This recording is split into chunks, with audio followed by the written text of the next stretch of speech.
To our amazing viewers at Infidelity Tales Lab, welcome and thank you. Your presence makes these stories worth sharing. We'd love to hear, which part of the world are you joining us from? Let us know. Now, let's dive into today's story. Chapter 1. Echoes from the Grave. The doorbell rang at 11:47 p.m. on a Friday night.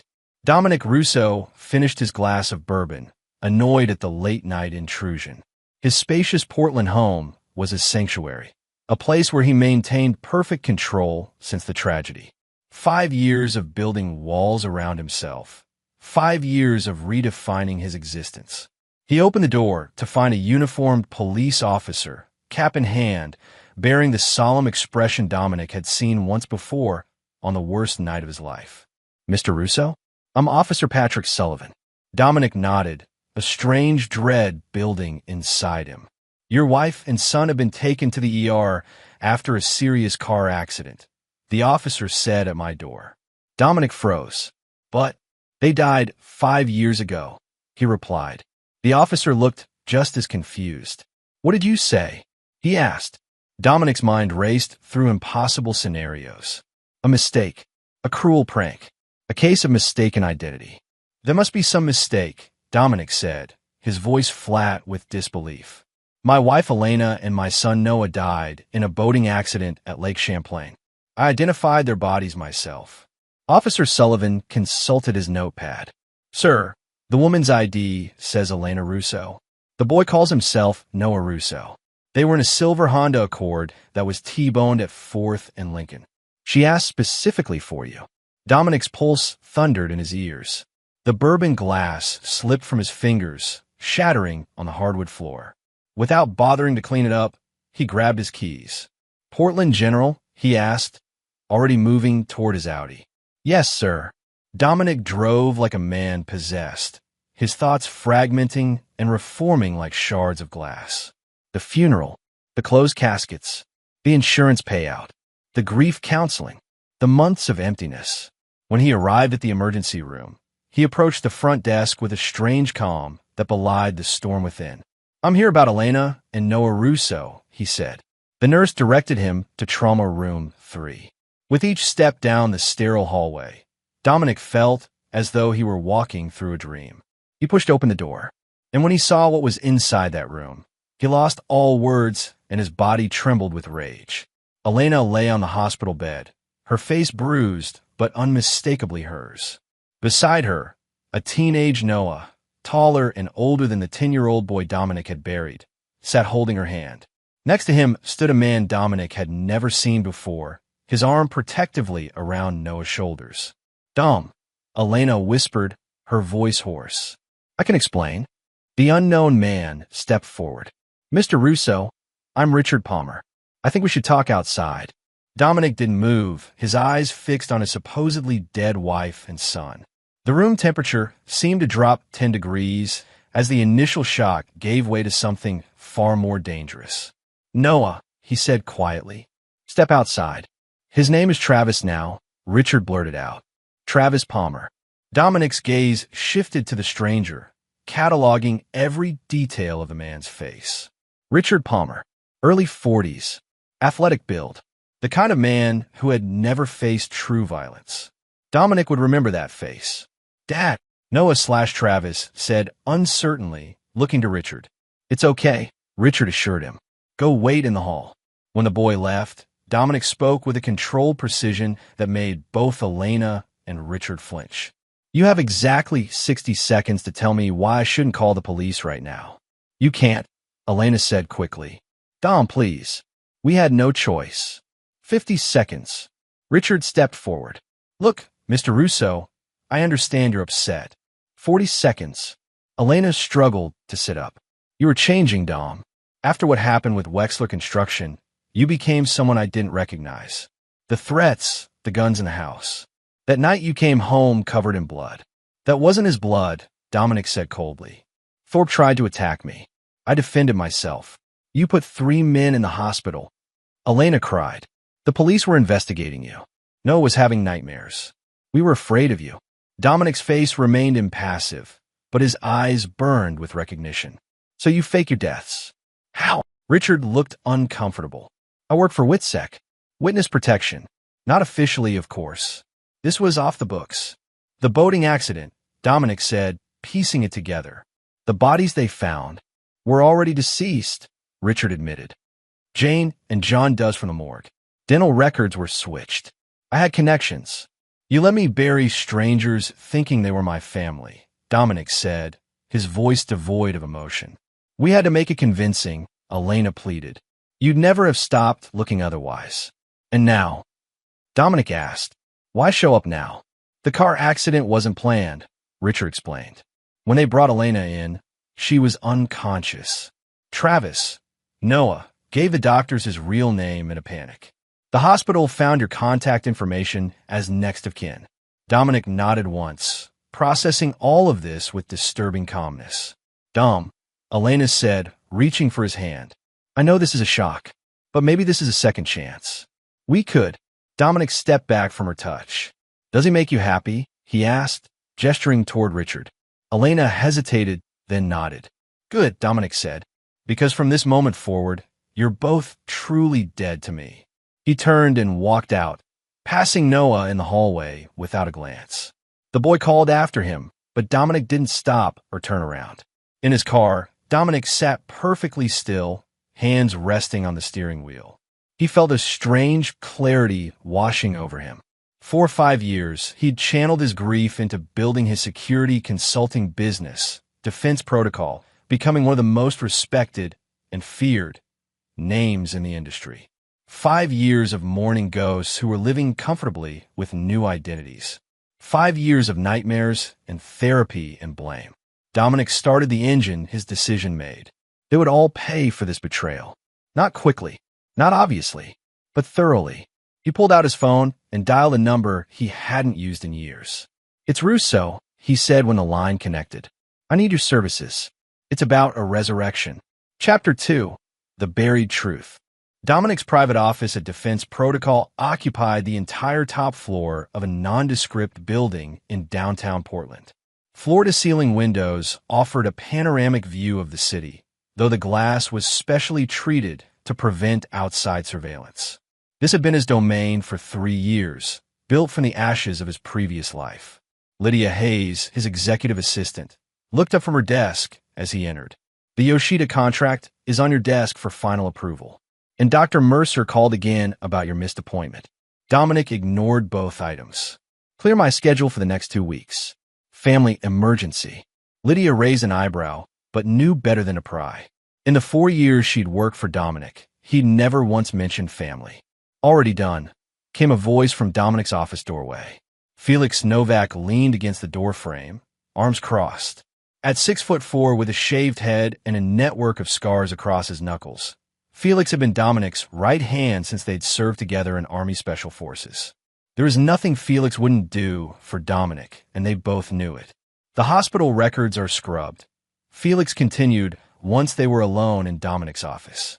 As far as the system shows, Elena and Noah Russo were never admitted. I called in a favor with Simmons at Portland PD. The accident report lists Jane Palmer and Travis Palmer as the victims. Dominic nodded. Richard Palmer. Tell me. Felix opened his laptop.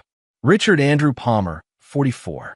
Former U.S. Marshal assigned to WITSEC until 7 years ago when he went private. Now he provides consulting services to wealthy clients who want to disappear. No criminal record, but several professional complaints. Lives with Elena, now Jane Palmer, and the boy in Seattle. They own a 4-bedroom on Mercer Island. He runs a security firm called Sanctuary Solutions. An appropriate name, Dominic said dryly. There's more, Felix said. The business is struggling. Palmer's made some bad investments. They've mortgaged the house twice. For what I can tell, they're about 3 months from bankruptcy. Dominic's eyes narrowed. So the car accident wasn't just bad luck. They're in Portland for a reason. My guess, they need money. Dominic laughed, a sound without humor. After 5 years, they thought they could just come back and what? Ask for a loan? Felix hesitated. There's something else you should know. Your will was never changed after their deaths. Legally, Elena is still your wife. Noah is still your son and heir. Dominic leaned back in his chair, understanding dawning. If something happened to me, they'd get everything. Exactly, Felix confirmed. Defense protocol is valued at $89 million. Your personal assets add another $40 million. And Palmer is desperate, Dominic concluded. Desperate enough to orchestrate a reconciliation, or desperate enough for something more permanent? Felix didn't answer directly. How do you want to handle this? Dominic stood and walked to the window, looking out over the city he'd conquered through sheer force of will after losing everything. We play their game, he said finally. I'll reach out, express shock but openness to reconnection. Meanwhile, I want everything on them. Bank records, phone calls, emails. Every person they've spoken to in the last year. I want to know if Palmer has killed before. And the boy? Felix asked cautiously. Dominic's expression hardened. Noah made his choice. He calls another man dad. He's no longer my concern. Later that evening, Dominic sat in his home office, reviewing the files Felix had already compiled. A knock at the door interrupted his concentration. Come in. Stella Bennett entered, carrying a bottle of whiskey and 2 glasses. With her platinum blonde hair and ice blue eyes, Stella looked more like a Hollywood starlet than the former CIA operative she was. Felix called me, she said, pouring them each a drink. Said you needed a psychopath. Dominic accepted the glass. I need someone who understands betrayal. Stella had been Felix's recommendation for the delicate parts of his plan. Her CIA career had ended after she discovered her handler was a double agent, a discovery she'd made after eliminating 3 innocent assets on his orders. The agency had disavowed her, but Felix had saved her life during the extraction, creating a debt she could never fully repay. Tell me what happened, she said. Dominic recounted the hospital scene, his voice clinical and detached. 5 years, Stella mused when he finished. That's a long time to maintain a lie of that magnitude. Your son would have been 10 when they disappeared, Dominic supplied. 15 now. Old enough to understand what they did, Stella noted. Old enough to be complicit. Dominic's phone chimed with a text message from Felix. Palmer made contact with Elena's brother Anthony this morning. Meeting scheduled for tomorrow, 2 p.m. Anthony Winters. Another betrayal waiting to be uncovered. Had Elena's brother known she was alive all these years? Had he mourned with Dominic, knowing it was all a lie? I want you to follow Anthony Winters, Dominic told Stella, showing her the text. I need to know if he was part of this. Stella nodded. And what then? Then we start taking away everything Palmer values, Dominic said. His reputation, his business, his freedom, and finally his family. The same family that was once yours, Stella pointed out. Dominic's eyes were cold as winter. That family died in Lake Champlain 5 years ago. These people are imposters wearing their faces. And they'll pay for every tear I shed, every nightmare I endured, and every moment of grief they caused. Stella studied him for a long moment. You know, there's no coming back from this path. I'm not looking for redemption, Dominic replied. Just retribution. Chapter 3. Masks and Mirrors. Anthony Winters sat across from Dominic in an upscale Portland restaurant, nervously adjusting his tie. At 42, Anthony had the soft physique of a man who spent more time counting other people's money than working out. As Elena's older brother and a financial advisor, he had helped Dominic invest the insurance payout after the accident. I appreciate you meeting me on such short notice, Dominic said, signaling the waiter for more wine. Of course, Anthony replied, his eyes darting around the restaurant. Though I'm not sure what's so urgent after all this time. Dominic leaned forward slightly. I saw a ghost yesterday, Anthony. A ghost with your sister's face. The color drained from Anthony's features. His hand trembled as he reached for his water glass. I don't know what you're talking about, he stammered. That's disappointing, Dominic said mildly. I thought you'd be a better liar, considering you've had 5 years to practice. Anthony's shoulders slumped. Dom, you have to understand. Did you know from the beginning? Dominic interrupted. Or did she contact you afterward? Anthony hesitated, then sighed in defeat. 6 months after. She called in the middle of the night, made me swear not to tell you. Said you'd become dangerous, that you'd hurt people. And you believed her. She was terrified, Dom. What was I supposed to think? Dominic tapped his fingers on the table, contemplating. You managed my grief quite effectively, suggested the therapist. Helped me invest the life insurance money, all while knowing she was alive. I was trying to help you move on, Anthony protested. While helping them hide, Dominic countered. How much of that insurance money found its way to Seattle? Anthony's silence was answer enough. Dominic nodded to someone behind Anthony. Stella appeared, sliding into the seat beside him with a friendly smile that didn't reach her eyes. Anthony Winters, Dominic said, meet Stella Bennett. Stella has spent the morning going through your office computer and home files. She's found some interesting transfers to offshore accounts. Anthony's face went from pale to ashen. You had no right. You helped steal my life.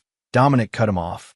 You facilitated fraud that cost me 5 years with my son. Rights don't enter into this conversation. What do you want?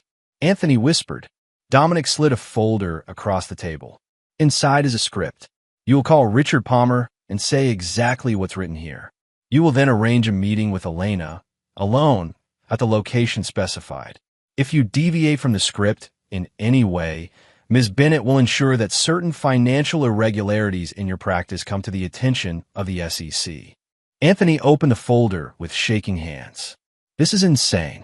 You can't expect me to. I expect you to make amends for 5 years of lies, Dominic said. Consider this your only opportunity. After Anthony left, Stella raised an eyebrow at Dominic. He'll warn her. I'm counting on it, Dominic replied. Fear makes people predictable. Across town, Felix waited outside Westwood Academy, an exclusive private school where, according to his intelligence, Noah, now Travis, had been enrolled for the duration of their Portland visit. The boy emerged from the building, taller than Dominic had described, with the same dark hair but a stranger's mannerisms. Felix approached casually. Travis Palmer? The boy looked up warily. Who are you? An old friend of your father's, Felix said, deliberately ambiguous. I thought you might want to know some truths about your family. Which father? Travis asked with unexpected directness. The one who raised me or the one who's hunting us? Felix's eyebrows rose. So you know, I'm 15, not stupid, Travis replied. Mom and Dad think I don't hear them fighting, but the walls are thin. I know Dominic Russo is my biological father. I know we faked our deaths. What I don't know is why everyone's suddenly panicking.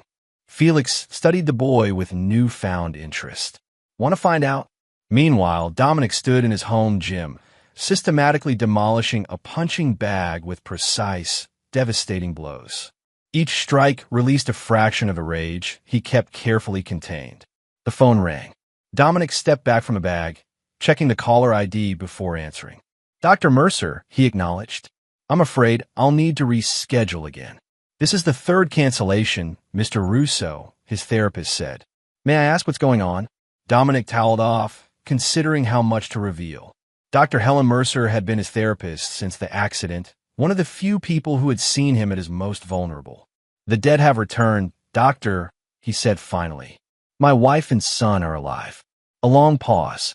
I see, Dr. Mercer said carefully. This must be overwhelming. Perhaps we should meet immediately to discuss. That won't be necessary, Dominic cut in. I'm handling it. Dominic, Dr. Mercer said, her voice taking on an edge of concern. Whatever you're planning, remember that your son is still a child. He's not responsible for adult decisions. My son died 5 years ago, Dominic replied flatly. The person wearing his face is a stranger who calls another man father. Don't do something you can't take back, Dr. Mercer warned. Revenge won't heal what's broken. I'm not interested in healing, Doctor, Dominic said before hanging up. I'm interested in justice. As night fell, Dominic sat in his study reviewing the final elements of his plan. Felix entered without knocking, a troubled expression on his face. We have a problem, he announced. The kid wants to meet you. Alone. Dominic looked up sharply. What do you mean? I approached him outside his school, Felix explained. He knows more than we thought, and he's got questions specifically for you. Absolutely not, Dominic said immediately. He's part of their deception. He was 10 when they ran, Felix reminded him. And now he's caught between two fathers, trying to figure out the truth. The truth, Dominic scoffed. The truth is they left me to suffer while they built a new life. Felix hesitated. There's something else. The kid says Palmer has been acting strange lately. Paranoid, making phone calls at night. He thinks Palmer is planning something. Dominic considered this information. Set up the meeting, he decided. But on my terms. If the boy wants answers, he'll get them. All of them. Later that night, Dominic received a text from an unknown number. I know what Palmer did to make Mom run. Meet me tomorrow at Laurel His Park. 4 p.m. Come alone. Noah. Dominic stared at the screen. The name, Noah, sending an unexpected pang through his chest. He typed back, I'll be there. As he placed the phone down, Dominic caught his reflection in the window. The man staring back at him was a stranger. Harder, colder, more dangerous than the person he'd been 5 years ago. They had created this version of him with their betrayal. Now they would face the consequences. Chapter 4. Blood Ties. Laurel His Park was busy with afternoon joggers and dog walkers when Dominic arrived, 15 minutes early.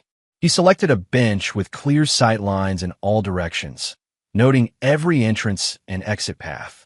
Felix was positioned on the opposite side of the park, watching through binoculars. Stella had eyes on the Palmer residence, ensuring this wasn't an elaborate trap. At exactly 4 p.m., Noah approached the bench. He wore jeans and a hoodie, hands thrust deep in his pockets, the defensive posture of adolescence. Dominic's chest tightened at how much the boy resembled him. The same set of the jaw, the same intense eyes. You came, Noah said, remaining standing. You used your real name, Dominic replied. Hard to ignore. Noah sat down, leaving space between them. Is it still my real name? Mom says it's not safe to use anymore. That's a question for your mother, Dominic said. Why did you want to meet? Noah stared at the ground. I need to know who you really are. Mom and Richard say you're dangerous, that you hurt people. I've hurt people who threaten me or those under my protection, Dominic acknowledged. I won't apologize for that. Did you hurt Mom? Never, Dominic said firmly. I never laid a hand on her in anger. Whatever she told you. She says you changed after someone named Thorpe attacked you. Noah interrupted. That you became obsessed with security. Paranoid. That you started keeping guns all over the house. Dominic's expression darkened. Did she tell you why Thorpe attacked me? Did she mention he was sent by Wexler Construction after I exposed their use of substandard materials in a hospital project?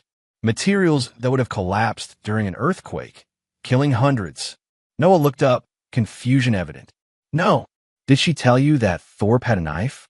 That he told me Wexler had ordered him to make an example of me? That after I defended myself, I received threats against both of you? The boy shook his head. The guns were for protection, Dominic continued. The security measures were because I had powerful enemies. Everything I did was to keep you both safe. Noah absorbed this, clearly conflicted. But Richard says, Palmer has been lying to you for 5 years. Dominic cut in. Tell me, if I was so dangerous, why would he bring you back to Portland now? Why risk contact?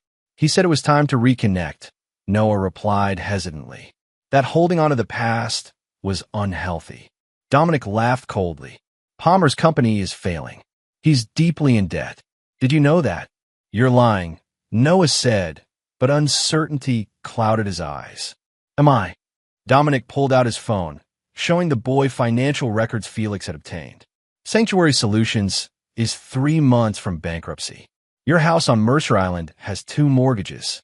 Meanwhile, I'm worth over $100 million, with your mother still legally my wife. No one pale. You think Richard brought us back for your money? I think Palmer saw an opportunity when his business failed, Dominic corrected.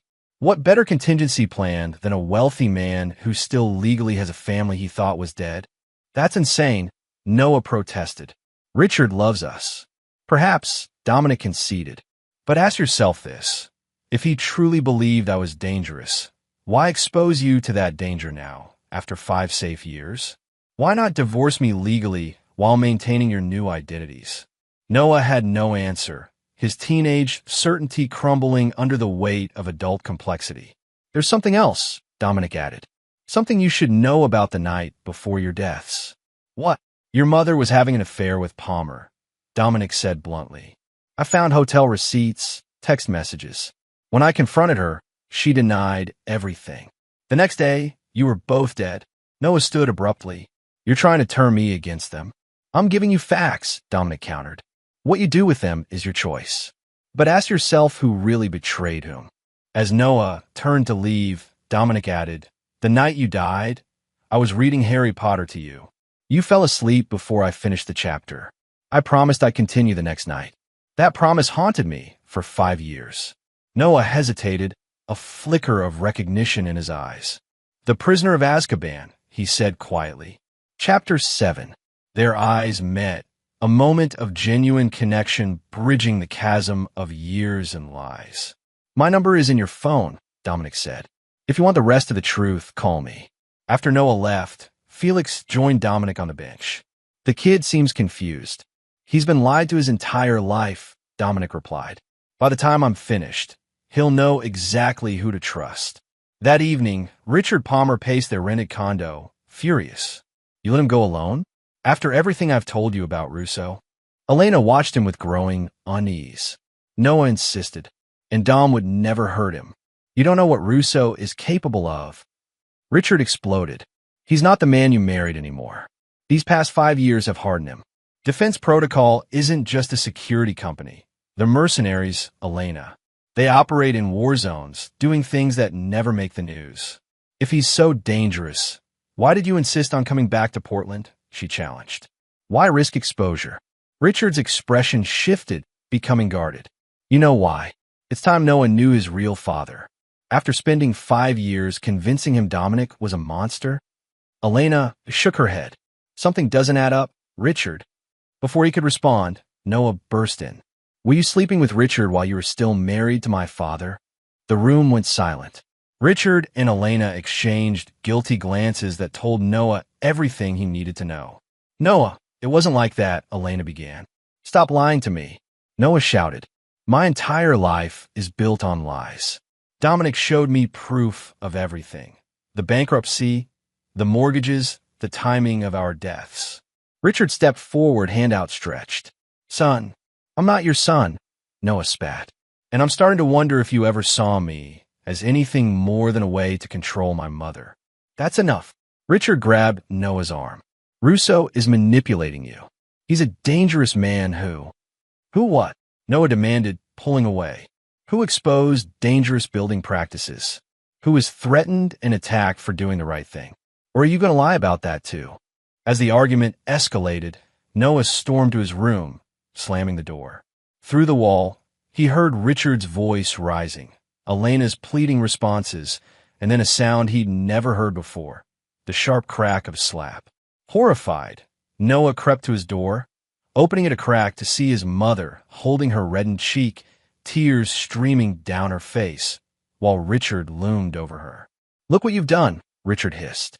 5 years of planning, ruined because you couldn't control the boy. "Don't touch her again," Noah said, stepping into the room. Richard turned, his expression instantly transforming into contrition. "Noah, I'm sorry you saw that. I lost my temper, but—" "Save it," Noah cut him off. "I'm calling Dominic." "No!" Richard lunged forward, grabbing Noah's phone and smashing it against the wall. "You don't understand what's at stake here." "Richard, please," Elena begged. "You're scaring me." Richard took a deep breath, visibly struggling for control. "I apologize. This situation is complicated. Let's all calm down and discuss this rationally." But Noah had seen the mask slip, revealing something ugly beneath Richard's protective facade. He looked at his mother, seeing the fear in her eyes, and wondered if they'd escaped one perceived danger only to embrace a real one. "I'm going for a walk," Noah announced, heading for the door. "It's dark out," Richard objected. "Better out there than in here," Noah replied coldly. Once outside, Noah walked several blocks before slipping into a convenience store. He bought a cheap prepaid phone with cash he'd been saving, then called the number Dominic had entered in his now-destroyed phone. "It's Noah," he said when Dominic answered. "I need to talk to you again, and I think Mom might be in trouble." Chapter 5. Hidden Agendas. At a nondescript motel on the outskirts of Portland, Dominic waited for Noah to finish his story. The boy sat on the edge of the bed, shoulders hunched, looking younger than his 15 years. "He hit her," Noah concluded. "Then he smashed my phone when I tried to call you. I've never seen him like that before." Dominic's jaw tightened. Whatever his feelings toward Elena, the thought of Palmer striking her ignited a dangerous fury. Has he done this before? Dominic asked carefully. Noah shook his head. Not that I've seen. But he hesitated. There have been times when Mom had bruises she couldn't explain. She'd say she bumped into something, but now I wonder. Felix, who had been standing silently by the window, shared a meaningful look with Dominic. Noah, Dominic said gently, I need to ask you something important. Why do you think Palmer brought you both back to Portland now, after 5 years? He said it was time to resolve the past, Noah replied. That keeping secrets was unhealthy. And when did this change of heart occur? Noah thought for a moment. About 2 months ago, after he lost the Garrison contract. Felix stepped forward. The Garrison contract? Some big security job for a tech billionaire, Noah explained. Richard was counting on it. When it fell through, he started having these intense phone conversations. Late at night, when he thought we were asleep, Dominic's suspicions crystallized. Noah, did Palmer ever discuss my will or estate with your mother? Not directly, Noah said slowly, but I heard him say once that everything would be taken care of if something happened to you. I thought he meant emotionally, but now you're not so sure, Dominic finished. Noah nodded miserably. What if he brought us back to hurt you? The directness of the question hung in the air. Dominic chose his words carefully. I believe Palmer is desperate. Desperate people make dangerous choices. So what do we do? Noah asked, looking between Dominic and Felix. First, Dominic said, we get your mother away from him. Then we find out exactly what Palmer has planned. Noah's phone buzzed with a text from Elena. Where are you? Richard is out looking for you. Please come home. I'm worried. She sounds scared, Noah said, showing Dominic the message. Tell her you're safe and we'll see her tomorrow, Dominic instructed. We'll arrange a meeting somewhere public. After Noah sent the text, Dominic added, you'll stay here tonight. Felix will keep watch. What about you? Noah asked. I have a visit to make, Dominic replied, cryptically. Across town, Anthony Winters poured himself another scotch, his third of the evening. The confrontation with Dominic had left him shaken, uncertain where his loyalties should lie. His sister had begged for his help 5 years ago, convinced Dominic had become dangerous. But Richard Palmer had always made Anthony uneasy, with his controlling behavior and convenient explanations. A knock at the door startled him. Anthony checked his security camera, surprised to see Dominic standing on his porch. He considered pretending to be out, but knew Dominic would simply return later. It's late, Anthony said, opening the door just enough to block entry. We need to talk about Palmer, Dominic replied, pushing past him into the house. Anthony sighed, closing the door. I've told you everything I know. Not everything, Dominic countered. You helped launder the insurance money. You've maintained contact with them. What did Palmer tell you about his plans for me? Anthony paled. What plans? Don't insult me, Dominic said sharply. Palmer is broke. He's desperate, and I'm worth more dead than alive to all of you. That's not true, Anthony protested. Elena never wanted your money. But Palmer did, Dominic pressed. What did he tell you, Anthony? That I'd have a convenient accident? That with me gone, Elena would inherit everything as my legal widow. Anthony slumped into a chair. He approached me 6 weeks ago, he admitted, said they were coming back to Portland, that Elena deserved her fair share of what you'd built. And he asked about your will, whether Elena was still the beneficiary. I told him she was. Dominic nodded, unsurprised. Did he mention specifics? How he planned to eliminate me? No. Anthony looked genuinely horrified. I would never be part of something like that. I told Richard it was a terrible idea, that they should just stay away. But he insisted, Dominic surmised. Why? Anthony hesitated. He said someone was pressuring him. Someone dangerous who knew their real identities. Palmer owes money to the wrong people, Dom. This was new information. What people? I don't know, Anthony admitted. But Palmer was terrified. Said if he didn't deliver on his debts, they'd come after Elena and Noah next. Dominic absorbed this, recalculating his approach. Give me your phone. Anthony handed it over without protest. Dominic scrolled through the contacts, finding Palmer's number, and sent a text. We need to meet. Elena doesn't need to know. Tomorrow, 10 a.m., my office. The response came quickly. I'll be there. What are you going to do?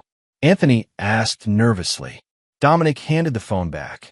I'm going to give Palmer exactly what he wants. The next morning, Stella positioned herself in the coffee shop across from Anthony's financial office, a perfect vantage point to observe Richard Palmer's arrival. She watched as the man checked his surroundings before entering the building, noting his nervous demeanor and the slight bulge under his jacket that suggested a concealed weapon. Target has arrived, she reported to Dominic via her earpiece. He's armed. Expected, Dominic replied from his position inside Anthony's office. Maintain visual on the entrance. No one follows him in. Richard Palmer entered Anthony's office, then froze when he saw Dominic sitting behind the desk instead of Anthony.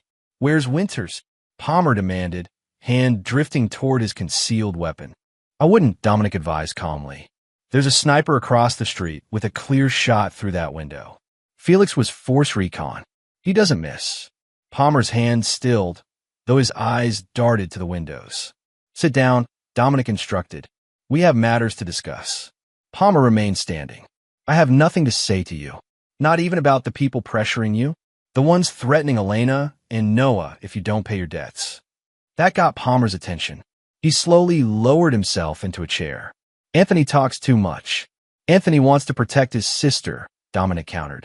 As do I, despite everything. Palmer scoffed. You expect me to believe that? After she left you? She's still legally my wife, Dominic pointed out. Noah is still my son. Whatever happened between us, I won't let them be harmed because of your poor financial decisions. Palmer studied him warily. What do you want? Information, Dominic said. Who are you in debt to? How much? And what exactly did they ask you to do to me? Palmer seemed to calculate his options before responding. A group called the Artemis Collective. They funded Sanctuary Solutions 3 years ago when we were expanding. I couldn't make the payments. They suggested an alternative arrangement when they learned about my connection to you. Which was? They want access to Defense Protocol's client list, Palmer admitted. Specifically, your government contracts. They believe you have information on certain high-value targets. Dominic raised an eyebrow. And they thought you could get this how? Through Elena, Palmer explained. As your widow, she'd inherit control of the company. With the right guidance, she could provide what they want. After I conveniently disappeared, Dominic added. Palmer didn't deny it. They gave me 3 months. That deadline is in 2 weeks. And if you fail, they'll kill us all, Palmer said simply. They've made that very clear. Dominic leaned back, contemplating this new information. The Artemis Collective was a mercenary group with connections to several foreign intelligence agencies. If they wanted access to Defense Protocol systems, the implications were serious. Here's what's going to happen, Dominic said finally. You're going to tell Elena everything about your debts, about Artemis, about your plans for me. Then you're going to disappear. Alone. She won't believe me, Palmer objected. She will when I show her the recording of this conversation, Dominic replied, gesturing to the tiny camera on the desk lamp. And the bruise on her face will make her particularly receptive to the truth about you. Palmer's expression darkened. You think you can protect them? Artemis doesn't give up. They'll find them, use them to get to you. Let me worry about Artemis, Dominic said coldly. You worry about how far you can run before I decide you're a loose end that needs tying up. Palmer stood, desperation evident in his eyes. You don't understand what you're dealing with. Artemis has resources you can't imagine.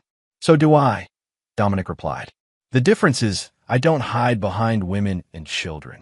As Palmer turned to leave, Dominic added, one more thing. If you go near my family again, what Artemis might do will be the least of your concerns. After Palmer left, Stella reported his departure. Target is moving east on foot. Wanted to follow. No, Dominic decided. Let him run for now. We have bigger problems. Felix's voice came through the comm.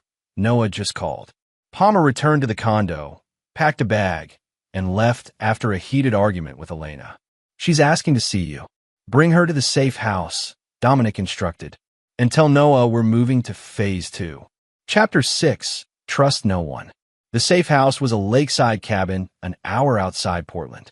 Dominic had purchased it through a shell company years ago, one of several contingency properties maintained for emergency situations. It was here that Elena now sat at the kitchen table, Noah beside her, as Dominic played the recording of his conversation with Palmer. "I don't believe this," Elena whispered, her face ashen. "Richard wouldn't." "The evidence is clear," Dominic said gently. "Palmer was using you both as leverage." Noah put his arm around his mother's shoulders. "It explains why he suddenly wanted to come back to Portland. Why he got so angry when I spoke to Dad." Elena flinched at Noah's use of Dad in reference to Dominic. "I was so sure you were the dangerous one," she said to Dominic. "After what happened with Thorpe, the weapons, the security systems. I was trying to protect you," Dominic replied. Wexler Construction had connections to organized crime. The threats were real, and I ran straight into the arms of someone worse, Elena concluded bitterly. "Palmer is a symptom, not the disease," Dominic told her. "The real threat is this Artemis Collective. They won't stop just because Palmer failed." Felix entered the kitchen, his expression grim. "We have a problem. Palmer was just found dead in his hotel room. Single gunshot to the head. Portland PD is calling it suicide." "It wasn't," Dominic said immediately. "No," Felix agreed. "Too clean. No residue on his hands. This has Artemis written all over it." Elena gasped. "They killed him? Just like that?" "Palmer became a liability," Dominic explained. "Artemis eliminated him and will now proceed with an alternative approach." "Which means we're still in danger," Noah realized. "Yes," Dominic confirmed. "But we have an advantage they don't know about. They believe we're adversaries, not allies." Elena looked up sharply. "Are we allies, Dom? After what I did to you?" Dominic met her gaze directly. "We're family. Whatever happened between us, Noah is still my son. I will protect him with my life." "And me?" she asked quietly. "You too," Dominic said after a brief hesitation. "Despite everything." That night, Dominic found Noah sitting on the dock, staring out at the moonlit lake. He sat down beside his son, maintaining a respectful distance. "Couldn't sleep?" Dominic asked. Noah shook his head. "Every time I close my eyes, I see Richard's face. The way he looked when he hit Mom. Like a stranger." "People wear masks," Dominic said. "Sometimes even from themselves." "Is that what happened with you?" Noah asked. "After Thorpe?" Dominic considered the question. "I changed, yes. When someone tries to kill you, it alters your perspective. But I never hid who I was becoming from your mother. I asked her to trust that everything I did was to keep you both safe. And now I'm exactly who I need to be to protect you from Artemis," Dominic replied. Noah nodded, accepting this. After a moment, he asked, "What was I like before we left?" The unexpected question caught Dominic off guard. "You were curious, always taking things apart to see how they worked. You loved dinosaurs and Harry Potter. You hated Brussels sprouts, but would eat them if I promised you ice cream afterward." Noah smiled faintly. "I still hate Brussels sprouts." "Some things don't change," Dominic agreed, returning the smile. They sat in companionable silence until Noah spoke again. "I'm sorry, Dad, for being part of the lie, for not questioning it sooner." "You were a child," Dominic reminded him. "The adults in your life failed you, not the other way around." Before Noah could respond, Felix appeared at the end of the dock. "We've got movement. Security perimeter breach on the north side." Dominic was instantly alert. "Get Noah inside. Standard protocol." "What about Mom?" Noah asked worriedly. "Stella's with her," Dominic assured him. As Felix ushered Noah toward the cabin, Dominic surveyed the surrounding woods. The security system should have given them more warning unless.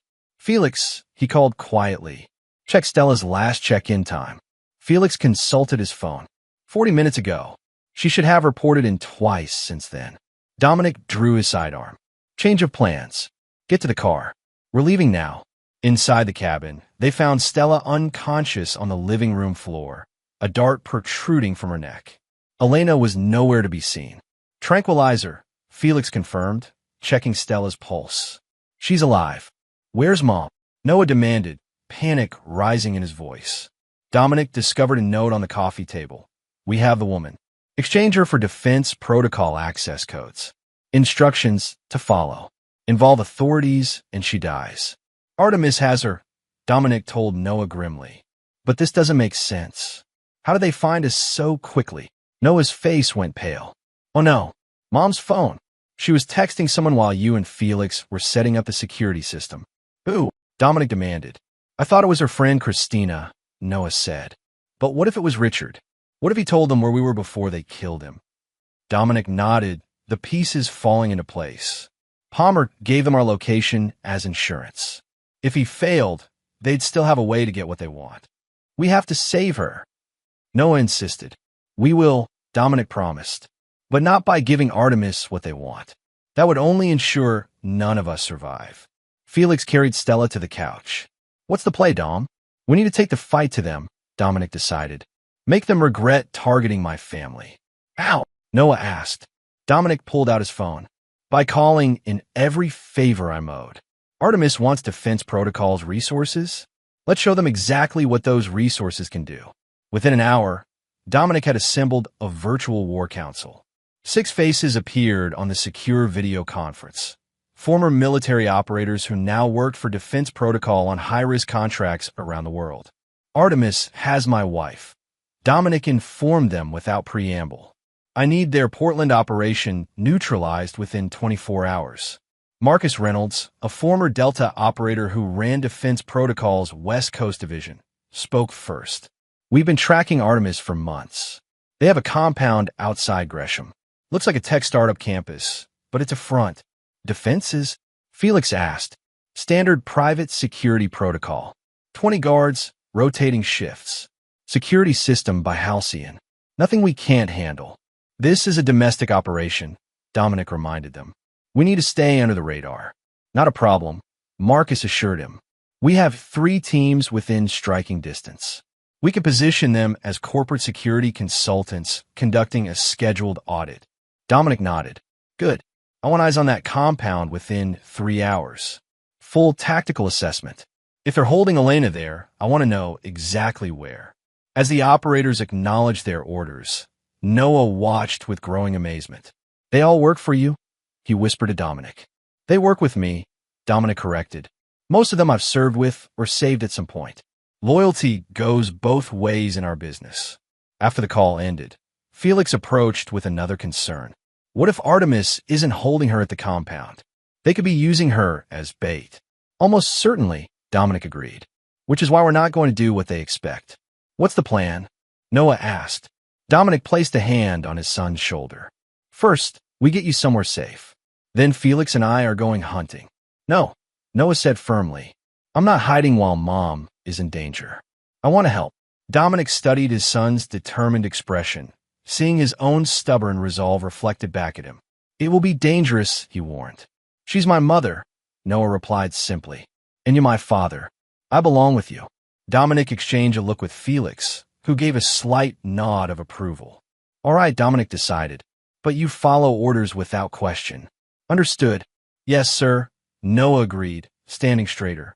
As Felix prepared their equipment, Dominic received a text from an unknown number, proof of life attached. Instructions to follow. The accompanying photo showed Elena, bruised but alive, holding today's newspaper. They made contact, Dominic told Felix and Noah, showing them the image. Now we wait for their demands. And then, Noah asked. Dominic's expression hardened into something Noah had never seen before. The look of a predator preparing to strike. And then we remind Artemis why taking my family was the last mistake they'll ever make. Chapter 7. The Crucible.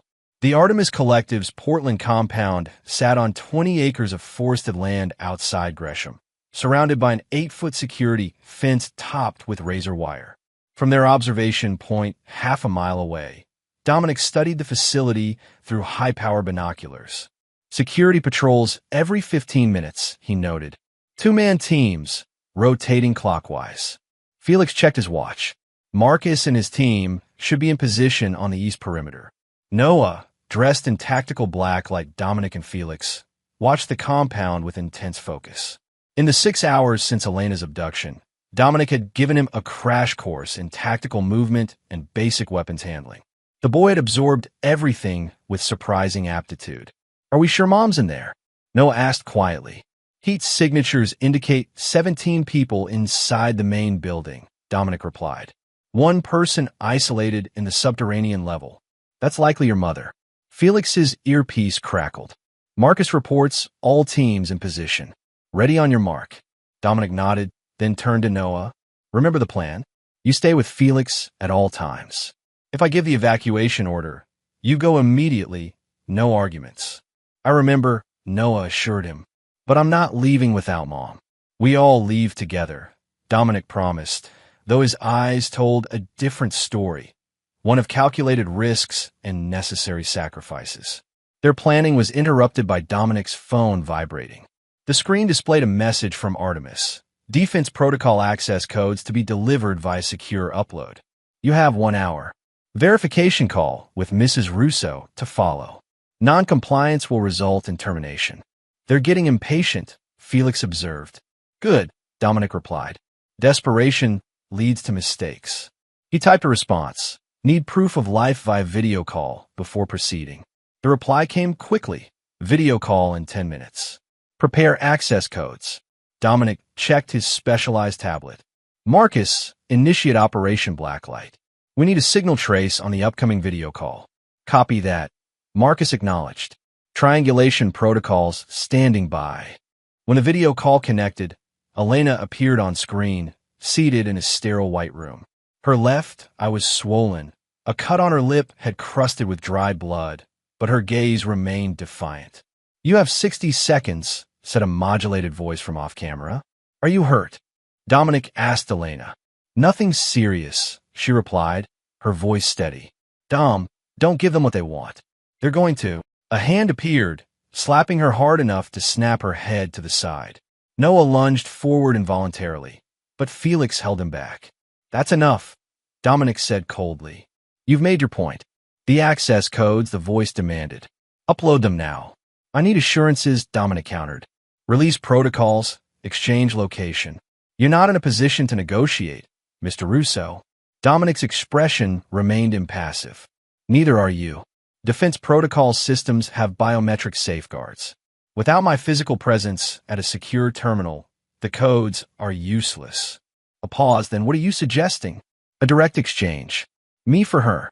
I'll provide on-site access once she's safely away. Another pause, longer this time. The Palmer boy comes too. Insurance. Noah straightened, eyes widening. Unacceptable, Dominic replied immediately. The boy stays out of this. Then we have nothing further to discuss. The hand reappeared, this time holding a knife to Elena's throat. Wait, Dominic said. The boy comes with me, but remains outside with my associate until the exchange is complete. After a tense moment, the voice agreed. The south entrance. 1 hour. Come unarmed, or she dies. The call disconnected.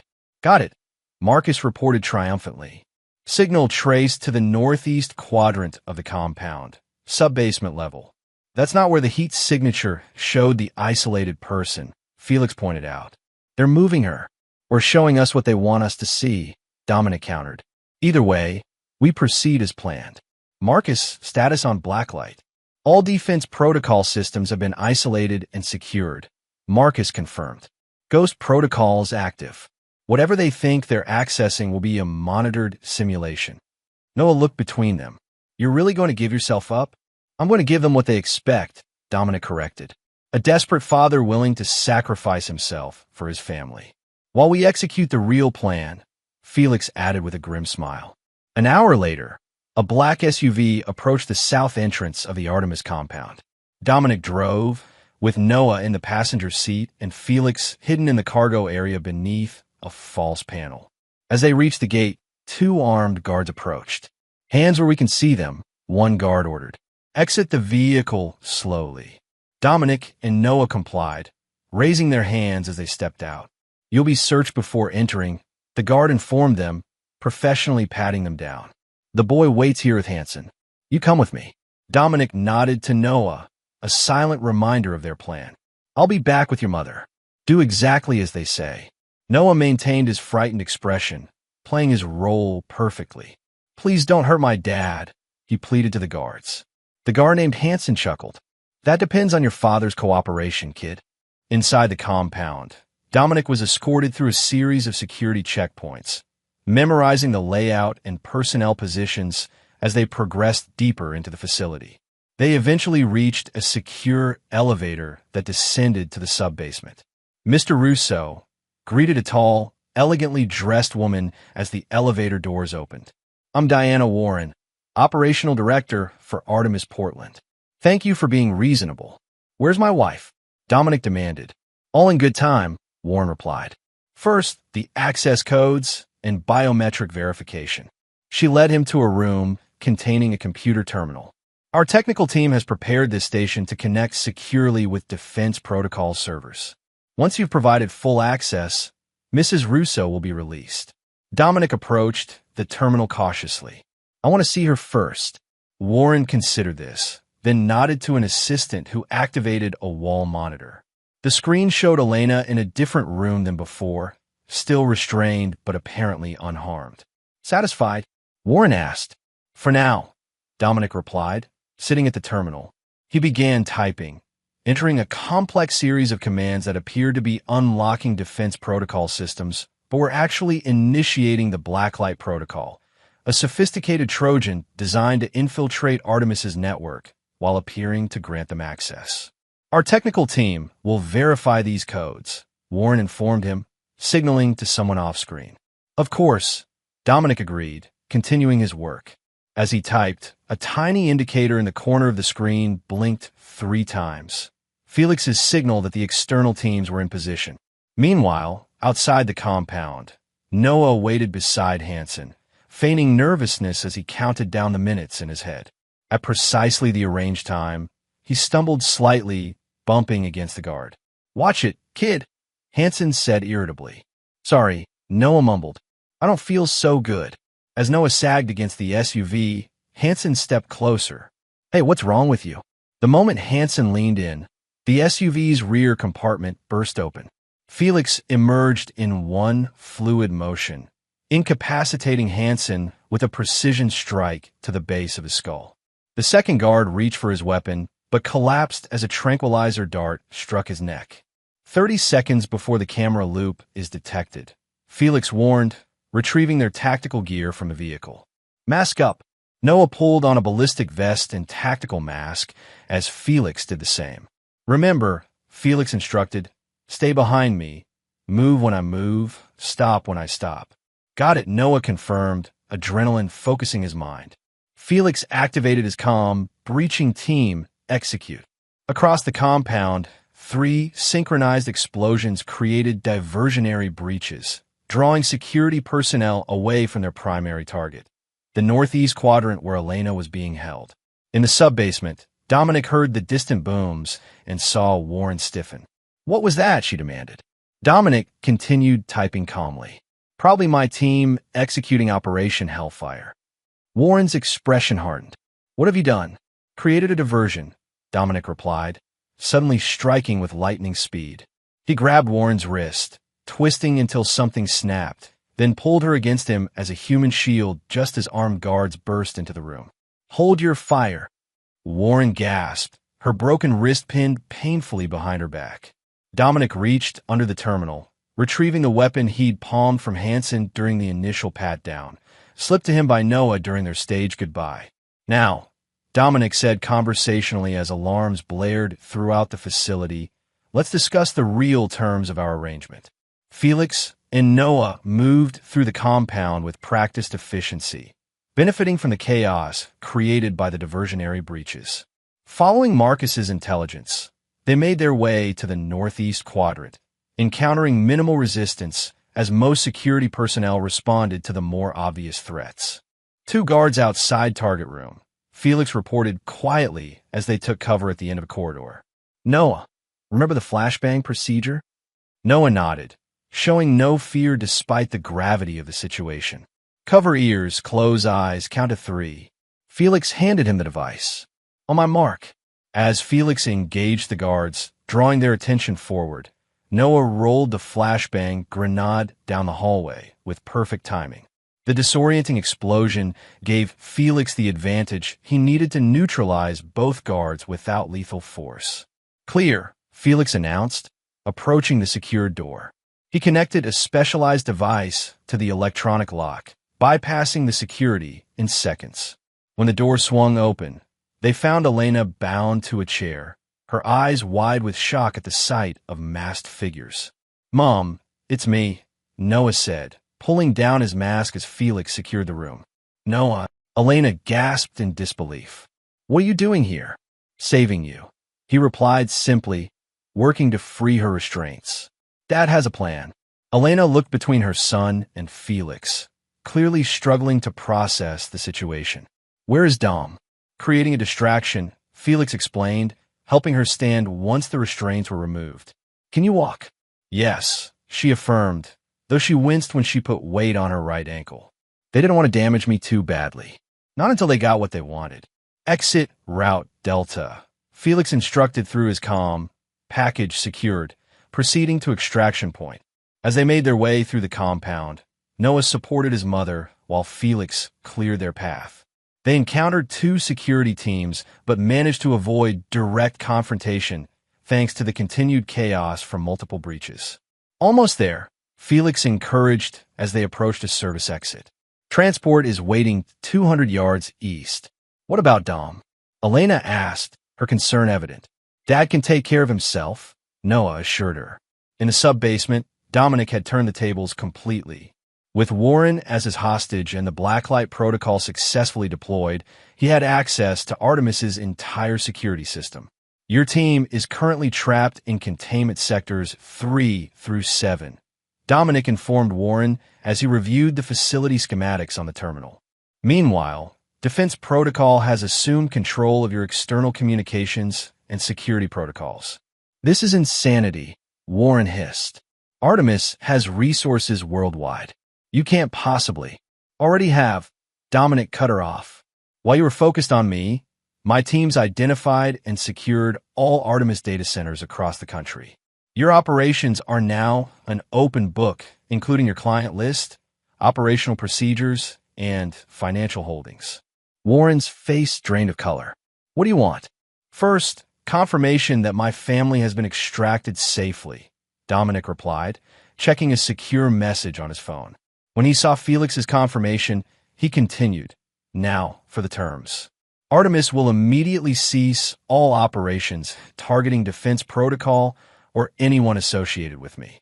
You will transfer all intelligence gathered on my company to a secure server I designate. And you personally will provide a complete list of everyone involved in my family's abduction." "Or what?" Warren challenged, despite her precarious position. Dominic smiled coldly. "Or the kill teams I've positioned at the homes of every Artemis board member will receive their execute orders. You're not the only organization with global reach, Ms. Warren." The blood drained from Warren's face. "You're bluffing." "Let's find out," Dominic replied, reaching for his phone. "Wait," Warren said quickly. "I'll comply." Dominic nodded, unsurprised. "I thought you might. Now let's discuss Richard Palmer and his arrangement with Artemis." Outside the compound, Elena, Noah, and Felix reached the extraction vehicle where Marcus waited. "Any resistance?" Marcus asked as they climbed in. "Minimal," Felix reported. They were too busy with the diversion teams. As Marcus drove away from the compound, Elena turned to Noah. "You were incredible back there, but also incredibly reckless. Your father should never have involved you in something so dangerous." "It was my choice," Noah said firmly. "I wasn't going to sit somewhere safe while you were in danger." "Like father, like son," Felix commented with approval. Elena studied her son with new eyes, seeing Dominic's determination reflected in him. "When did you grow up so much?" "When I learned the truth," Noah replied simply. "About everything." The extraction vehicle arrived at a private airfield where a corporate jet waited. As they boarded, Elena looked back anxiously. "We can't leave without Dom. He's taking a different route," Felix assured her. "We'll rendezvous at the safe house in Montana." As the jet taxied for takeoff, Noah watched the night sky, a newfound respect for his father burning in his chest. Whatever happened next, nothing would ever be the same. Chapter 8. Sins of the Father. 3 days later, the Montana safe house offered a stark contrast to the chaos of Portland. Nestled against the backdrop of the Bitterroot Mountains, The sprawling ranch house sat on 200 acres of private land, protected by state-of-the-art security systems disguised as standard ranch equipment. Elena stood at the kitchen window, watching Noah split firewood with Felix. The boy had barely left Felix's side since their escape, absorbing every lesson the former soldier offered in survival and self-defense. "He's a natural," Dominic observed, joining her at the window. "Quick learner. Good instincts." Like his father, Elena said quietly. "I still can't believe you involved him in that rescue operation." "I didn't involve him," Dominic corrected. "I tried to send him away. He refused." Elena turned to face him. "And you couldn't say no to him? Would you have preferred I locked him in a room while we rescued you?" Dominic asked. He needed to be part of it, to take control of a situation where he'd previously been powerless. I understood that need. Elena considered this, then sighed. "When did you get so insightful about parenting?" "When I lost my son," Dominic replied simply. "I spent 5 years imagining all the things I would have taught him, all the conversations we'd never have." The raw honesty in his voice made Elena look away, guilt evident in her expression. "I've done so much damage, Dom. To you, to Noah, all because I was afraid." "Fear is a powerful motivator," Dominic acknowledged. "But so is truth." "It's time for the whole truth, Elena. Everything you haven't told me about Palmer and Artemis." Elena nodded, sitting at the kitchen table. "Richard approached me after the incident with Thorpe. Said he knew people who could help us disappear if things got worse. I thought he was just being kind, offering resources through his work with witness protection." "When did it become more?" Dominic asked. "About a month before we left," Elena admitted. "You were working constantly, dealing with the Wexler fallout. Richard was attentive, understanding. It was wrong, but I was scared and confused. And the decision to fake your deaths?" Elena's eyes filled with tears. "That night, when you came home covered in blood, Noah had a nightmare about it. He was terrified. Richard convinced me you were becoming dangerous. That was only a matter of time before someone came after us to get to you. He had a plan already prepared." "Convenient," Dominic noted coldly. "I know that now," Elena agreed. "But at the time, it felt like our only option. Richard promised a new life, safety, security. When did you realize he wasn't what he seemed?" "Little things at first. His controlling behavior, the isolation from friends. Then larger things, unexplained absences, mysterious phone calls. By then, we were completely dependent on him. I had no money, no identity, nowhere to go. And Noah, Richard was careful with him," Elena explained. "Always the perfect father figure when Noah was watching. It was only in the last year that Noah started to notice the inconsistencies." Dominic absorbed this, his expression unreadable. "And Artemis? When did they enter the picture?" "I'm not sure exactly," Elena confessed. "Richard mentioned new investors in his security company about 3 years ago. His behavior changed after that. More secretive, more anxious. Then 2 months ago, everything fell apart. The business was failing. Richard was drinking heavily. That's when he suddenly decided we needed to reconnect with you." "For my money," Dominic concluded. "That's what I thought at first," Elena agreed. "But now I wonder if Artemis was pressuring him all along, using us to get to you." Dominic nodded, pieces falling into place. Warren confirmed as much. Palmer approached Artemis, not the other way around. He offered them access to defense protocol through you. When his plan to romance the information out of you failed, he suggested a more direct approach. Elena looked stricken. "You mean he planned to kill you all along?" "Initially, he planned to have you reconcile with me, gain access to company information, then disappear again," Dominic explained. "When that proved impossible, Artemis pushed for a more permanent solution. And I led Noah straight into this nightmare," Elena whispered, horror dawning. "Dom, I'm so sorry." "Save your apologies," Dominic said, his voice hardening. "There's something else you need to know. Something Warren told me about Palmer." "What?" "He's alive," Dominic revealed. "The suicide was staged. Palmer made a separate deal with a faction within Artemis. He's in the wind, but with a significant price on his head from both sides now." Elena's face went pale. "He'll come after us. He knows I can identify him, testify about his plans." "Let him try," Dominic said dismissively. This property is more secure than most military installations. Besides, Palmer is a coward who hides behind others. He won't risk a direct confrontation. Outside, Noah had finished splitting wood and was now practicing hand-to-hand techniques with Felix. The boy moved with growing confidence, his movements becoming more fluid with each repetition. "He looks like you," Elena observed. "The way he stands, the focus in his eyes. He's resilient," Dominic agreed. "Adaptable. He'll need those qualities for what comes next." "What has come next, Dom?" Elena asked hesitantly. "For all of us." Dominic considered the question. "That depends on what you want, Elena. I can set you up with new identities, somewhere Palmer will never find you. Or you can stay under defense protocols protection until the threat is neutralized. And us, you and me." Dominic met her gaze directly. "There is no you and me anymore. That died 5 years ago. Noah is my son, and I will protect him with my life. But you and I are finished." The finality in his voice left no room for argument or hope. Elena nodded sadly, accepting the consequence of her choices. "I understand," she said quietly. "For what it's worth, I truly am sorry, Dom. Not just for leaving, but for believing the worst about you." "Believe the worst about Palmer instead," Dominic advised coldly. "He's still out there, and he blames you for his failure." Later that evening, Dominic found Noah on the back porch, staring at the star-filled Montana sky. He sat next to his son, handing him a mug of hot chocolate. "Mom says we need to decide what happens next," Noah said, accepting the drink. "That you offered new identities."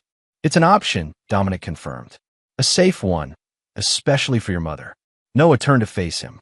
"And me? Would I go with her?" "That would be your choice," Dominic said carefully. "You're 15 now, old enough to have a say in your future. What if I want to stay with you?" Noah asked directly. Dominic felt an unexpected surge of emotion. "You be welcome, but you should know what that means. My life isn't simple. Defense protocol operates in dangerous environments, and Palmer is still a threat." "I'm not afraid of Palmer," Noah stated with conviction. "Not anymore. Fear is useful," Dominic counseled. "It keeps you alert, focused. The mistake is letting it control your decisions." Noah nodded, absorbing the lesson. "Like Mom did. Your mother did what she thought was necessary to protect you," Dominic said, surprising himself with the defense. "Her methods were wrong, but her instinct was understandable." "You're defending her?" Noah asked incredulously. "After everything she did, understanding someone's motives isn't the same as excusing their actions," Dominic explained. "I understand why she ran. That doesn't mean I forgive the deception or the years lost." Noah considered this distinction. "Will you ever forgive her?" Dominic looked out at the vast Montana sky, stars sharp and clear in the mountain air. "Some betrayals can't be forgiven, Noah. They change who you are at your core. Your mother's choices altered the course of all our lives in ways that can't be undone." "What about me?" Noah asked quietly. "Can you forgive me for being part of the lie?" Dominic turned to his son, seeing both the child he'd lost and the young man emerging from the crucible of recent events. "You weren't given a choice. You were a child following your mother's lead, believing what the adults in your life told you. There's nothing to forgive there." Noah seemed relieved, but still troubled. "I don't want new identities or to run away again. I want my real name back. I want to be Noah Russo." "That might not be safe yet," Dominic cautioned. Palmer is one man," Noah interrupted. "You're Dominic Russo. You have defense protocol. Why are we the ones who have to hide?" Dominic couldn't help but smile at the boy's logic. "You make a good point, but returning to normal life would take time, legal maneuvering. Your mother and I are still legally married. You're still legally my heir. But you've been attending school as Travis Palmer for 5 years. So we fix it," Noah said simply. "You have lawyers, right? We tell the truth about the fraud, the fake identities, all of it." "That would likely mean criminal charges for your mother," Dominic pointed out. "Insurance fraud at minimum. Are you prepared for that possibility?" Noah's expression hardened. She made her choices, just like Richard did. The coldness in his son's voice gave Dominic pause. "Don't let anger become who you are, Noah. It's a useful tool, but a terrible master." "Isn't that what drives you?" Noah challenged. "Anger at their betrayal?" "Not anger," Dominic corrected. "Clarity. I see people as they are, not as I wish them to be. Your mother betrayed my trust. That doesn't mean she doesn't love you or that she deserves to suffer endlessly for her mistakes. Noah absorbed this distinction. So what do? We neutralize Palmer first, Dominic decided. Until he's no longer a threat, none of us is truly safe. Meanwhile, I'll have my legal team explore options for transitioning you back to your legal identity. And Mom, that's a conversation for another day, Dominic said, rising. Get some sleep. Felix wants to start your firearms training tomorrow. Noah nodded, then impulsively hugged his father, the first such contact between them since their reunion.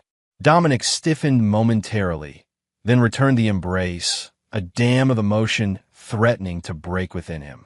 Night, Dad, Noah said, pulling away with typical teenage casualness that belied the significance of the moment. Good night, son, Dominic replied, watching as Noah headed inside. Alone on the porch, Dominic allowed himself a rare moment of vulnerability, the weight of lost years pressing down on him. He had found his son, but the boy was now a stranger in many ways. The years of watching him grow, guiding his development, helping him navigate childhood challenges, those were gone forever, stolen by deception and fear. The porch door opened behind him. He's remarkable, Stella said, joining him. Adaptable. Resilient. Good genes, I suppose. What did you find? Dominic asked, shifting immediately back to business. Palmer accessed an offshore account yesterday, Stella reported. Cayman Islands. He withdrew $50,000 and booked a flight to Croatia under one of his aliases. Running, Dominic concluded. Smart move. There's more, Stella continued. Before he disappeared, Palmer made contact with a former Artemis operative named Victor Kane. Extremely dangerous. Specialist in targeted eliminations. Dominic's expression darkened. A contract. Most likely, Stella agreed. The question is, who's the target? You? Elena?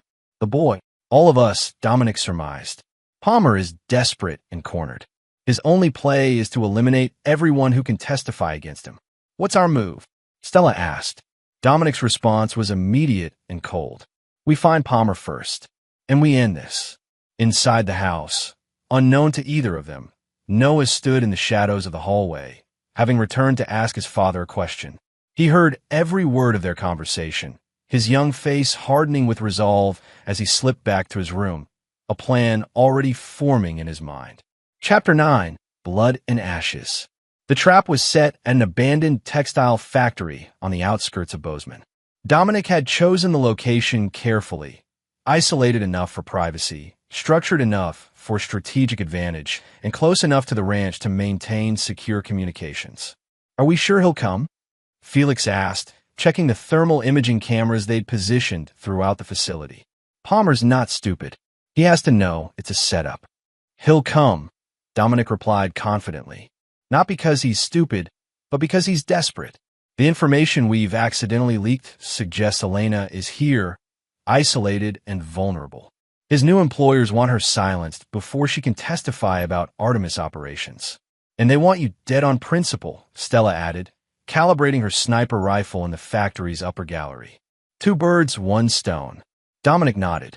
Exactly. Palmer delivers us. He gets paid and receives protection from Artemis retaliation. Felix frowned at one of the monitor displays. Speaking of Elena, she's been trying to reach you. Says it's urgent. It can wait, Dominic dismissed. She's secure at the ranch with Noah and Marcus. Whatever it is, it's not more important than eliminating Palmer. The 3 of them had spent the past week meticulously planning this operation. Intelligence gathered from Warren had confirmed Palmer's connection to Victor Kane, a notorious contract killer formerly employed by Artemis. Within 48 hours of making contact with Kane, Palmer had withdrawn all his accessible funds and disappeared. But Dominic had anticipated this move. Using Felix's connections in the financial world, they had allowed Palmer access to one specific offshore account while freezing all others. They had then leaked information through channels Palmer monitored, suggesting Elena was being relocated to a defense protocol safe house in Bozeman, alone, while Dominic and Noah remained at the ranch. Movement at the east perimeter, Stella reported suddenly, peering through her scope. Two vehicles approaching slowly, lights off. Dominic checked the thermal imaging. 4 heat signatures in the lead vehicle. 2 in the second. Palmer and Kane plus hired muscle, Felix surmised. Just as expected. Positions, Dominic ordered, checking his weapon. Remember, Palmer is mine. As Felix moved to cover the ground floor and Stella maintained her overwatch position, Dominic activated the remote EMP device that would disable all electronic communications within a half-mile radius. If Palmer and his team followed standard procedure, they would split up to secure the perimeter before moving in, giving Dominic the opportunity to isolate and neutralize them one by one. The first 2 mercenaries entered through the loading dock, moving with the practiced coordination of former military. Stella's rifle coughed twice, the suppressor muffling the shots to little more than quiet thumps. Both men dropped without a sound. 2 down, she reported coldly. The next man entered through a side entrance, more cautious than his predecessors. Felix waited until he passed before emerging from the shadows, dispatching him with brutal efficiency. 3, Felix confirmed. Victor Kane proved more challenging. The contract killer recognized the trap almost immediately, changing tactics to use the factory's infrastructure as cover. He fired a burst of rounds towards Stella's position, forcing her to relocate as he moved deeper into the building. Kane's heading for the central processing floor, Stella warned. He's good, Dom. Former Spetsnaz by his movement pattern. Felix, converge on the processing floor, Dominic instructed. Herd him toward the eastern corridor. As they maneuvered to corner Kane, Dominic watched for Palmer. According to the thermal imaging, the 6th heat signature remained in the second vehicle, engines still running. Palmer staying safely back until the professionals confirmed the target. Coward, Dominic muttered, adjusting his plan. The confrontation with Kane was violent and brief. Caught between Felix and Stella, the skilled operative nonetheless managed to wound Felix with a well-placed shot before Dominic intervened, ending the threat permanently. You okay? Dominic asked Felix, checking the bullet wound in his shoulder. Through and through, Felix confirmed, grimacing. I'll live. Palmer's still out there. Not for long, Dominic replied, removing Kane's radio. He pressed the transmit button. All clear, he said, mimicking Kane's Eastern European accent. Target acquired. Require assistance with transport. After a tense moment, Palmer's voice crackled through the radio. Confirmed. On my way. Dominic positioned himself in the shadows near the main entrance, weapon ready. When Palmer entered, moving cautiously despite the all clear, Dominic allowed him to advance deep into the trap before speaking. Hello, Richard. Palmer froze, then spun around, raising his weapon toward the sound of Dominic's voice. Before he could fire, Dominic stepped forward, his own gun already aimed center mass. I wouldn't, Dominic advised coldly. Drop it or die where you stand. Palmer hesitated, calculation evident in his eyes. You won't shoot me, Russo. You need me alive to testify against Artemis. Warren already gave us everything we need, Dominic countered. You're just a loose end now. Despite the gravity of his situation, Palmer maintained his composure. If you kill me, you're no better than the monster Elena always said you were. I never claimed to be better, Dominic replied evenly. But I am smarter. Your team is dead. Your escape vehicle has been disabled, and your new Artemis friends have already disavowed you. Palmer's confidence wavered slightly. You're bluffing. Check your phone, Dominic suggested. The EMP is localized. You should have reception by now. Palmer glanced at his phone, color draining from his face as he read something on the screen. This is a mistake, he said, his voice less certain. We can make a deal. I have information. The only deal available is this, Dominic interrupted. Surrender now. Testify against your Artemis contacts, and I'll let the legal system determine your fate instead of ending you right here. Palmer seemed to consider this offer, then suddenly lunged to the side, firing wildly as he dove for cover. Dominic returned fire with precision, catching Palmer in the leg, dropping him to the floor. Bad choice, Dominic said, approaching the wounded man. But predictable. Palmer clutched his bleeding leg, hatred burning in his eyes. You think this ends with me? Artemis has resources you can't imagine. They'll come for all of you, Elena, the boy, everyone you care about. Artemis is finished, Dominic informed him. While you were running, I was systematically dismantling their entire operation. Their accounts are frozen, their data centers compromised, their board members under federal investigation. You backed the wrong side, Richard. As the reality of a situation dawned on Palmer, desperation replaced calculation. Wait, he pleaded. I can still be useful. I know things about Artemis that Warren wouldn't know. Operations, assets, sleeper agents. I'm listening, Dominic said, maintaining his aim. Palmer began detailing Artemis operations, names, dates, locations, valuable intelligence that Dominic recorded on his phone. As Palmer spoke, Dominic noticed Felix and Stella approaching from behind, securing the area. That's everything I know, Palmer concluded, sweat beading on his forehead from pain and fear. Now what? Now you face justice, Dominic replied. For fraud, kidnapping, conspiracy to commit murder. The list is extensive.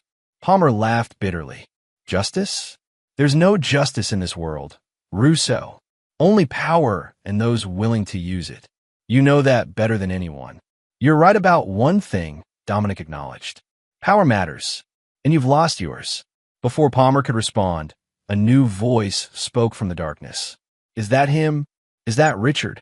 Dominic turned, shocked to see Noah emerging from the shadows, a determined expression on his young face. Noah, Dominic exclaimed. What are you doing here? You should be at the ranch with your mother. Mom's the one who told me where to find you, Noah replied, eyes fixed on Palmer. When she couldn't reach you, she showed me the tracking app on her phone, the one you installed for her protection. Palmer's expression shifted to one of alarm as Noah approached. Stay back, he warned. Your father and I are having a discussion. No more discussions, Noah said coldly. No more lies. With shocking speed, Noah raised a pistol, one he must have taken from the ranch's security office. Before Dominic could intervene, Noah fired twice. The first bullet struck Palmer in the chest, the second in the throat. No, Dominic lunged forward, grabbing the weapon from his son's hands. What have you done? Palmer gasped for breath, blood bubbling from his mouth and neck wound. His eyes locked with Noah's in a final moment of recognition before the light faded from them. Noah stared at Palmer's body, his expression unervingly calm. He would have kept coming after us. You know that. He would have found some way to hurt us again. Dominic gripped his son's shoulders. This isn't who you are, Noah. This isn't what I wanted for you. You're wrong, Dad, Noah replied quietly. This is exactly who I am. Your son. I protect my family, whatever it takes. Just like you taught me. Felix and Stella exchanged concerned glances as Dominic absorbed the weight of Noah's words. We need to clean this up, Felix said finally, breaking the tense silence. All of it. Dominic nodded mechanically, still processing what had happened. Stella, secure the perimeter. Make sure there are no witnesses. Felix, prepare for disposal. Standard protocol. As they moved to execute his orders, Dominic faced his son. We need to talk about this, Noah. About what you've done. There's nothing to talk about, Noah insisted. Palmer threatened our family. Now he's gone. Problem solved. The coldness in Noah's voice, so similar to Dominic's own, sent a chill through him. This was the price of his revenge, reflected in his son's eyes. The corruption of innocence, the normalization of violence, the belief that some betrayals could only be answered with blood. This isn't justice, Noah, Dominic said softly. This is vengeance. Is there a difference? Noah asked, genuinely curious. You were going to kill him too. I just did it first. Dominic had no answer that wouldn't expose his own hypocrisy. Instead, he pulled Noah into a tight embrace, feeling the boy's body trembling despite his outward calm. Let's go home, Dominic said finally. Your mother will be worried. The drive back to the ranch passed in heavy silence. When they arrived, Elena was waiting on the porch, her face lined with worry and fear. Noah, she called, rushing down the steps. Where have you been? I've been frantic. Noah met his mother's embrace stiffly. It's done, Mom. Palmer won't hurt us anymore. Elena looked from Noah to Dominic, understanding dawning in her eyes. What happened? What did you do? What needed to be done? Noah replied, pulling away from her. I'm going to bed. I'm tired. As Noah disappeared into the house, Elena turned to Dominic, tears streaming down her face. What have we done to him, Dom? What has he become? Dominic watched the door close behind his son, the weight of responsibility heavy on his shoulders. He's become what circumstances demanded, what we created through our choices. This isn't what I wanted, Elena whispered, echoing Dominic's earlier words to Noah. Not for him. We rarely get what we want, Dominic replied coldly. Only what we deserve. 2 months later, Dominic stood in his Portland office, reviewing the final reports on the Artemis Collective. The organization had been systematically dismantled, its operations exposed, its leaders facing federal charges. The threat they had posed was neutralized completely. A knock at the door interrupted his thoughts. Felix entered, looking more relaxed than he had in weeks. Noah's school application was accepted. He starts next month at Westlake Academy. Dominic nodded approvingly. Good. The legal transition is nearly complete as well. By summer, he'll officially be Noah Russo again, with a carefully constructed explanation for the 5-year absence. And Elena? Felix asked cautiously. Montana has agreed to her terms, Dominic replied. Immunity in exchange for testimony against the remaining Artemis operatives. She'll be relocated afterward. New identity, fresh start. Without Noah, Felix noted. His choice, Dominic confirmed. He's adamant about staying with me, learning the business. Felix hesitated before asking, Are you sure that's wise? After what happened with Palmer. Dominic met his friend's concerned gaze directly. Noah made a choice, one I would have made myself, given the opportunity. I can't condemn him for being my son. But you can guide him, Felix suggested. Help him understand the weight of such choices. I'm trying, Dominic acknowledged. The therapist says it will take time. That trauma manifests in unexpected ways. A small smile touched Felix's lips. You're seeing Dr. Mercer again? Noah is, Dominic clarified. Twice weekly. I join occasionally. Felix nodded approvingly. That's something at least. After Felix left, Dominic turned to the window, gazing out at the Portland skyline. So much had changed in the past months. His son had returned from the dead, only to take a life himself. His wife, soon-to-be ex-wife, would disappear again, this time with his blessing. And he himself had changed in ways he was only beginning to understand. The intercom buzzed. Your son is here to see you, Mr. Russo, Lydia announced. Send him in, Dominic replied, turning from the window. Noah entered, looking more like a typical teenager than he had in months. The haunted look in his eyes had faded somewhat, replaced by cautious optimism about the future. Ready for dinner? Noah asked. You promised Italian tonight. Dominic smiled, a genuine expression that few besides Noah ever witnessed. I did. Salvatore's at 7. As they left the office together, Dominic placed a hand on his son's shoulder. The gesture contained everything he couldn't put into words. Pride, concern, love, and the solemn promise to do better, to be the father Noah needed, not just the avenger he had modeled. Some betrayals could never be forgiven. Some losses could never be recovered. But in the ashes of deception and revenge, something new had emerged. A bond forged in fire, tempered by truth, and stronger for having been broken. It wasn't redemption. Dominic wasn't interested in redemption, but it was perhaps something like peace. And there you have it. Another story comes to an end.